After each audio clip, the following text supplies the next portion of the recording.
Hey, welcome to the channel. Today I'm talking about basic maintenance on the Gladiator JT. I'm talking about checking your coolant level. And there's a way to do it that's just right.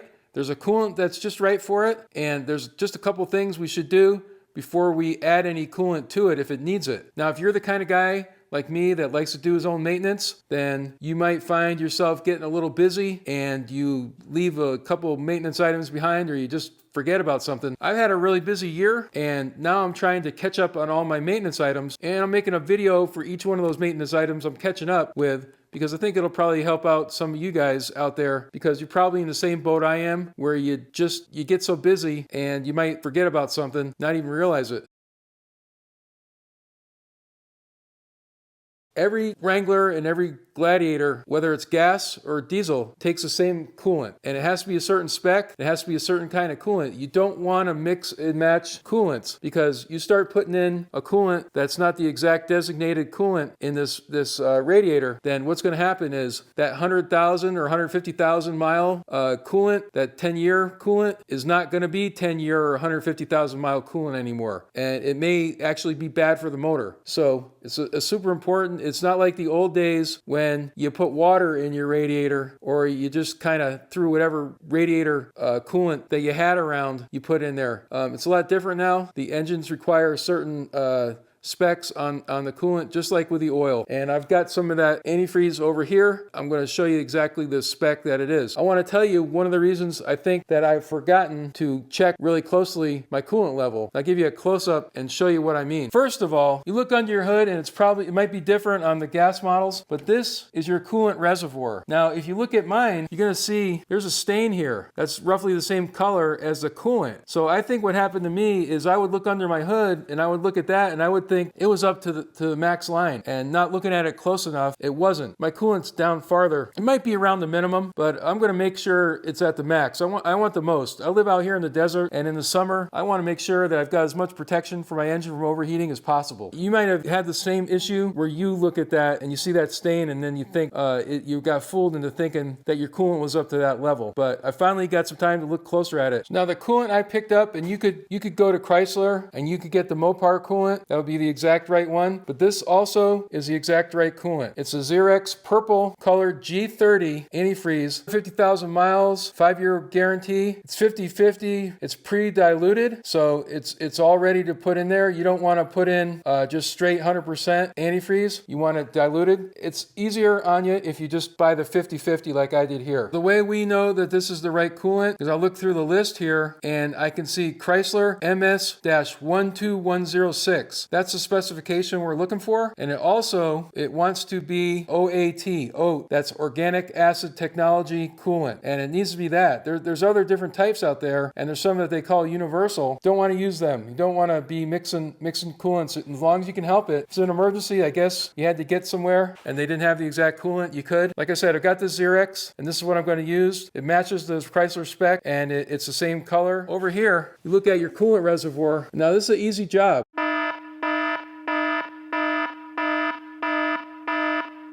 We're going to take this cap off. First of all, we're going to make sure this engine's cold. This has been sitting here for hours. I'm going to go ahead and take my cap off. If it was hot, this could blow all over you. I saw that happen when I was a kid to a guy. Took the radiator cap off and he got burnt like crazy, man, with steam. One nice thing about taking this off, you don't have to lose your cap, because some clever engineer at Chrysler put a deal there that you can stick your cap in, these 4 prongs that stick up. So we can stick the cap right there. My coolant looks pretty good. It looks like it's supposed to. So I'm not going to worry about it. Now, one thing I was going to show you guys is I bought this little tool, Antifreeze tester. It's a little hard to see what that was. Unfortunately, I dropped it and broke it. It's made of glass. I knocked it off the side of the fender. It broke. I was going to show you how you test your antifreeze, because before you go adding any antifreeze to this reservoir, you want to make sure that the antifreeze that's in there is capable of stopping you from boiling over and freezing up. You just take a sample out with this bulb, and since I broke it, I can't do it for you. And there's some little balls in here. By how many balls float, it tells you your protection level is as far as cold and hot. And do this, get yourself one of these before you go adding any fluid, test it. Your radiator coolant's not gonna keep your engine protected. Go and get it changed. But for me, I just need to add a little in here. So I got my cap off. I see my max line here, this line right here, and We don't want to fill it up more than that. So I got my funnel in here because I'm trying not to make a big mess. And I cleaned my funnel because I use it for oil and stuff. I cleaned it with IPA alcohol and got it all nice and clean. I know there's not going to be any contaminants going into my radiator coolant. Now I'm not going to try to deal with this gallon jug pouring that into my radiator and have it go all over. So I'm going to go ahead and pour some into this silicone little pan that I stole from the kitchen. I don't want to end up adding too much. I don't want to make a big mess, have it go all over. And I'm going to put a little bit in here, trying not to make a mess. You can see that nice purple color. That's the color we want. So I'm going to pour some of this in and try to keep an eye on that line. Make sure I'm not going up past the max. It's kind of hard to see with that stain around there. It's like I can go a little more to get myself up to the max. Give it another shot here. Keep an eye on that line. And maybe just a touch more will bring me right up to that line. I'm just below max now, so I'm going to be really careful. And I'm there. Just about the right amount, exact right amount. So good, we're done. Take that out, pop my cap back off. I know exactly where it was because I stuck it here, and that make sure that's on tight. I just want to remind you guys, do not take this off when it's hot.